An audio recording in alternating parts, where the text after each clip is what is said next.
ಏನ್ರಿ ಮೀಡಿಯಾ? ಈ ಪ್ರಶ್ನೆಯನ್ನ ಪತ್ರಕರ್ತರಾದ ನಾವೆಲ್ಲ ಕೇಳಿಕೊಳ್ಳಲೇಬೇಕಾದ ಸಮಯ ಬಂದಿದೆ. ಯಾಕಂದ್ರೆ ಮೀಡಿಯಾದಲ್ಲಿ ಕೆಲಸ ಮಾಡೋ ನಾವೆಲ್ಲ ಪತ್ರಕರ್ತರು ಎಂಬ ಜವಾಬ್ದಾರಿಯ ಜೊತೆಗೆ ಬದುಕ್ತಾ ಇದ್ದೇವೆ. ಎಲ್ಲಿ ಏನೇ ಆಗ್ಲಿ ನಾವು ಅಲ್ಲಿರ್ತೀವಿ. ಅನ್ಯಾಯಕ್ಕೊಳಗಾದವರ ಧ್ವನಿ ಆಗ್ತೀವಿ. ಕಿಡಿಗೇಡಿಗಳು ಭ್ರಷ್ಟರ ಪಾಲಿಗೆ ಯಮನಾಗುತ್ತೇವೆ. ಅಮಾಯಕರನ್ನ ರಕ್ಷಿಸ್ತೀವಿ. ಬಲಾಢ್ಯರನ್ನ ಎದುರು ಹಾಕಿಕೊಳ್ತೀವಿ. ಎದುರುಗಿರುವವನು ಪ್ರಧಾನಿಯಾದ್ರೂ ಕೂಡ ಅದೇ ಗತ್ತಿನಲ್ಲಿ ಇರ್ತೀವಿ. ಆದ್ರೆ ನಮಗೆ ಮಾನಹಾನಿಯಾದಾಗ, ನಮ್ಮವರಲ್ಲೊಬ್ಬರಿಗೆ ತೊಂದರೆಯಾದಾಗ ಮುಗುಮ್ಮಾಗಿ ಮೌನವಾಗಿದ್ದು ಬಿಡ್ತೇವೆ ಅಥವಾ ಮಜಾ ನೋಡ್ತೀವಿ.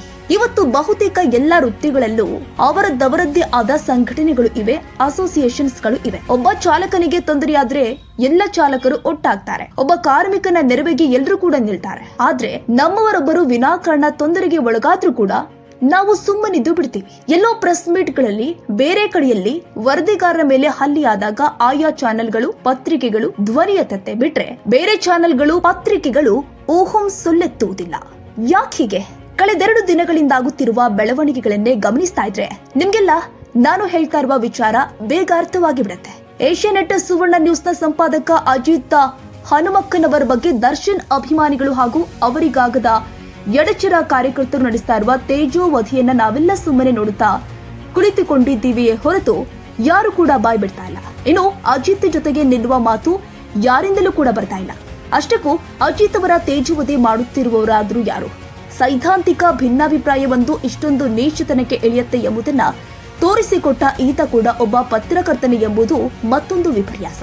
ಅಸಲಿಗೆ ರಿಲೀಸ್ ಆಗಿರುವಂತಹ ಆ ವಿಡಿಯೋದಲ್ಲಿ ಏನಿದೆ? ಕುಡಿದು ನಡೆದುಕೊಂಡು ಹೋಗ್ತಿರೋದು, ರಸ್ತೆ ಪಕ್ಕದ ಫುಟ್ಪಾತ್ ಮೇಲೆ ಕುಳಿತುಕೊಳ್ಳೋದು, ಕಾರ್ ಒಳಗೆ ಹತ್ತೋದು, ಇದು ನಿಜವಾಗಿಯೂ ಅಜಿತ್ ಅವರದ್ದೇ ವಿಡಿಯೋನಾ ಅಥವಾ ಡೀಪ್ ಫೇಕ್ ಮಾಡಿರೋದಾ? ನಾವ್ಯಾರು ಅದ್ರ ಬಗ್ಗೆ ತಲೆಕೆಡಿಸಿಕೊಂಡಿಲ್ಲ. ಹೋಗ್ಲಿ, ಆ ವಿಡಿಯೋ ನಿಜವೇ ಅಂತಿಟ್ಟುಕೊಳ್ಳಿ. ಅಜಿತ್ ಮದ್ಯ ಸೇವಿಸಿದ್ರೆ ಅದ್ರಲ್ಲಿ ತಪ್ಪೇನಿದೆ? ಪತ್ರಕರ್ತರಾದ ನಮ್ಮಲ್ಲಿ ಬಹುತೇಕರು ಕುಡಿಯುತ್ತೇವೆ, ಪಾರ್ಟಿ ಮಾಡ್ತೀವಿ. ಆ ವಿಡಿಯೋದಲ್ಲಿ ಅಜಿತ್ ಮದ್ಯ ಸೇವಿಸಿರಬಹುದು ಬಿಟ್ರೆ ಸಾರ್ವಜನಿಕರಿಗೆ ತೊಂದರೆ ಕೊಟ್ಟಿದ್ದಾರಾ? ಇಲ್ಲ ಅಪಘಾತ ಮಾಡಿದಾರಾ? ಇಲ್ಲ ಬಾರ್ನಲ್ಲಿ ಗಲಾಟೆ ಮಾಡಿದಾರಾ? ಇಲ್ಲ ಪರಸ್ತ್ರೀ ಜೊತೆ ಕಾಣಿಸಿಕೊಂಡಿದ್ದಾರಾ? ಇಲ್ಲ. ಮತ್ತೆ ಅಜಿತ್ ಮಾಡಿದ ತಪ್ಪಾದ್ರೂ ಏನು?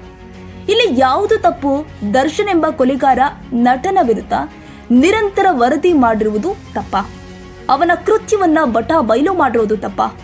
ನಿರಂತರವಾಗಿ ಫಾಲೋ ಅಪ್ ಮಾಡುತ್ತಾ ಆತನ ಕಾನೂನು ಕುಣಿಕೆ ಸಡಿಲಾಗದಂತೆ ನೋಡಿಕೊಂಡಿರುವುದು ತಪ್ಪ? ಅಜಿತ್ ಮೇಲೆ ದರ್ಶನ್ ಅಭಿಮಾನಿಗಳಿಗೆ ಸಿಟ್ಟಿರುವುದು ಸಹಜ. ಅವರು ಅದನ್ನ ಕಾರಿಕೊಳ್ಳುತ್ತಿರುವುದನ್ನ ನೋಡಿದ್ರೆ ನಮ್ಮ ಯುವ ಸಮಾಜ ಎತ್ತ ಸಾಗುತ್ತಿದೆ ಅನಿಸ್ತಾ ಇದೆ. ಇಷ್ಟೊಂದು ಟಾಕ್ಸಿಕ್ ಅಭಿಮಾನ ಇರೋಕೆ ಸಾಧ್ಯವಾ ಅಂತಲೂ ಅನ್ಸುತ್ತೆ. ಜೊತೆಗೆ ದರ್ಶನ್ ಬೆಳೆಸಿರುವ ಫ್ಯಾನ್ ಕಲ್ಚರ್ ಮೇಲೆ ವಾಕರಿಯುವಿಕೆಯೂ ಕೂಡ ಬರುತ್ತೆ.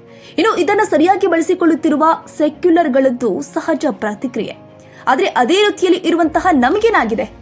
ವಿನಾಕಾರಣ ನಮ್ಮವನೇ ಆದ ಒಬ್ಬ ಪತ್ರಕರ್ತನ ತೇಜೋವಧಿಯಾಗ್ತಾ ಇದ್ರು ನಮ್ಮೊಳಗಿನ ಪತ್ರಕರ್ತರ ಸಿಡಿಯುವುದು ಅತ್ಲಾಗಿರ್ಲಿ, ಕೊನೆ ಪಕ್ಷ ಮಿಡಿಯುತ್ತಲೂ ಇಲ್ವಲ್ಲ ಯಾಕೆ? ಇವತ್ತು ದರ್ಶನ್ನ ಚಪ್ರಿ ಅಭಿಮಾನಿಗಳು ತೇಜೋವಧಿ ಮಾಡ್ತಾ ಇರೋದು ಕೇವಲ ಅಜಿತ್ ಒಬ್ರನ್ನ ಅಲ್ಲರಿ. ಅವರ ವಿಡಿಯೋ ಇಟ್ಕೊಂಡು ಸಮಸ್ತ ಪತ್ರಿಕೋದ್ಯಮದ ಬುಡಕ್ಕೆ ಕೊಡಲಿ ಇಡ್ತಿದ್ದಾರೆ. ಇದು ಕಣ್ಮುಂದೆಯೇ ಇದ್ರೂ ಕೂಡ ನಾವ್ಯಾಕೆ ಮೌನವಾಗಿದ್ದೀವಿ? ನಮ್ಮವರನ್ನೇ ರಕ್ಷಿಸಿಕೊಳ್ಳಲಾಗದ, ಸಮರ್ಥಿಸಿಕೊಳ್ಳಲಾಗದ ಇದ್ಯಾವ ಸೀಮೆ ಪೌರುಷ ನಮ್ಮದು? ಇನ್ನು ಅಜಿತ್ ಅವರ ತೇಜೋವಧಿ ಮಾಡ್ತಾ ಇರುವ ಅದೆಷ್ಟೋ ಜನರ ಜೀವ ಮೊದಲೇ ನೆಟ್ಕಿಲ್ಲ. ನೆಟ್ಕಿದ್ದವರು ಯಾರು ದರ್ಶನ್ನ ಕೃತ್ಯವನ್ನ ಸಮರ್ಥಿಸಿಕೊಂಡು ಬರುವುದೂ ಇಲ್ಲ. ಅಜಿತ್ ಒಬ್ರೇ ಅಲ್ಲ, ಹೀಗೆ ಸರಿದಾರಿಯಲ್ಲಿ ಇದ್ರೂ ಕೂಡ ತೇಜೋವಧಿಗೆ ಒಳಗಾಗುವ ಎಲ್ಲಾ ಪತ್ರಕರ್ತರ ಜೊತೆಗೂ ನಾವೆಲ್ಲ ನಿಲ್ಬೇಕಾಗಿದೆ. ಊರವರಿಗೆಲ್ಲ ಸಹಾಯ ಮಾಡುವ ನಾವು, ಯಾರ್ಯಾರಿಗಾಗಿಯೂ ಗಂಟಲು ಹರಿದುಕೊಳ್ಳೋ ನಾವು, ನಮ್ಮವರಿಗಾಗಿ ಗಟ್ಟಿಯಾಗಿ ನಿಂತ್ರೆ ದರ್ಶನ್ ಅಭಿಮಾನಿಗಳಿಂದ ಪುಂಡ ಚಪ್ರಿಗಳು ಬಾಲ ಮುದ್ರಿಕೊಂಡು ಮೆತ್ತಗಾಗ್ತಾರೆ. ರಾಜಕೀಯ ಪುಡಾರಿಗಳು, ಮಾಧ್ಯಮದವರ ಕಾಲೆಳೆಯುತ್ತಿರುವ ಕೆಲ ಕಿಡಿಗೇಡಿಗಳು ತೆಪ್ಪಗಾಗ್ತಾರೆ. ಈ ಹಿಂದೆ ಏನ್ರಿ ಮೀಡಿಯಾ ಅಂತ ನಶೆಯಲ್ಲಿ ಇದೇ ದರ್ಶನ್ ನಮ್ಮಗಳ ಬಗ್ಗೆ ಇಷ್ಟೊಂದು ಅಶ್ಲೀಲವಾಗಿ ಮಾತನಾಡಿದ್ದಾನೆ ಎಂಬುದು ನಾವೆಲ್ಲ ಕೇಳಿಸಿಕೊಂಡಿದ್ದೀವಿ. ಇವತ್ತು ಅದೇ ದರ್ಶನ್ನ ಚಪ್ರಿ ಅಭಿಮಾನಿಗಳು ಹಾದಿ ಬೀದಿಯಲ್ಲಿ ಏನ್ರಿ ಮೀಡಿಯಾ ಅಂತ ಅವನಿಗಿಂತ ಅಶ್ಲೀಲವಾಗಿ ನಮ್ಮನ್ನೆಲ್ಲ ಅಣಗಿಸ್ತಿದ್ದಾರೆ. ಈಗಿನಿಂದಲೇ ಅವರಿಗೆಲ್ಲ ಮುಟ್ಟಿ ನೋಡಿಕೊಳ್ಳೋ ಹಾಗೆ ಬಿಸಿ ಮುಟ್ಟಿಸಿದೆವೆಯೋ ನಾವೆಲ್ಲ ಬಚಾವ್. ಇಲ್ಲವಾದ್ರೆ ಇದು ಉಳಿದವರಿಗೂ ರೂಢಿಯಾದ್ರೆ ಖಂಡಿತ ಒಳ್ಳೆಯದಲ್ಲವೇ ಅಲ್ಲ. ನಮ್ಮ ಒಳ್ಳೆಯದಕ್ಕಾದ್ರೂ ಈ ವಿಷಯವನ್ನ ಸ್ವಲ್ಪ ಸೀರಿಯಸ್ ಆಗಿ ತೆಗೆದುಕೊಂಡ್ರೆ ಒಳಿತು.